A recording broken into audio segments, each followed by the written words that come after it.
Welcome to టీ10 నేను రేవతి. అంతర్జాతీయ ద్రవ్య మార్కెట్లో రూపాయి విలువ ఒత్తిడికి గురవుతోంది. శుక్రవారం అమెరికా డాలర్తో రూపాయి మారకం విలువ 4 పైసలు పతనమై 84.70 స్థాయికి దిగజారింది.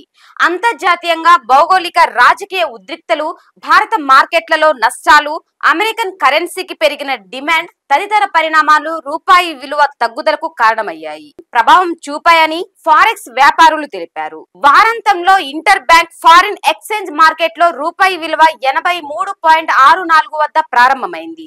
ఇంట్రాడేలో గరిష్ట స్థాయి 83.62 నుంచి 83.71 కనిష్ట స్థాయిని తాకింది. రూపాయి విలువ పడిపోవడంతో దిగుమతుల భారం కావడంతో పాటు విదేశీ అప్పులపై అధికంగా చెల్లింపులు చేయాల్సి వస్తోంది.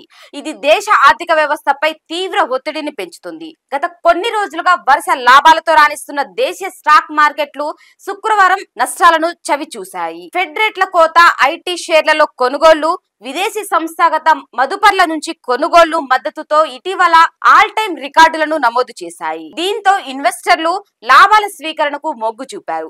ఈ క్రమంలో వారాంతంలో బిఎన్ఈ సెన్సెక్స్ 264 పాయింట్లు పతనమై 85,571.85 వద్ద ముగిసింది. ఇంట్రాడేలో 85,978 గరిష్ట స్థాయిని తాకింది.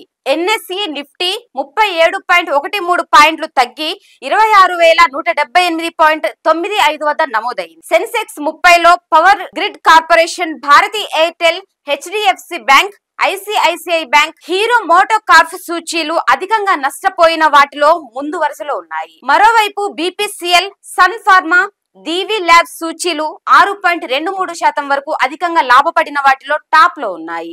ఇది ఇవాల్టి న్యూస్. చూస్తూనే ఉండండి టీ10.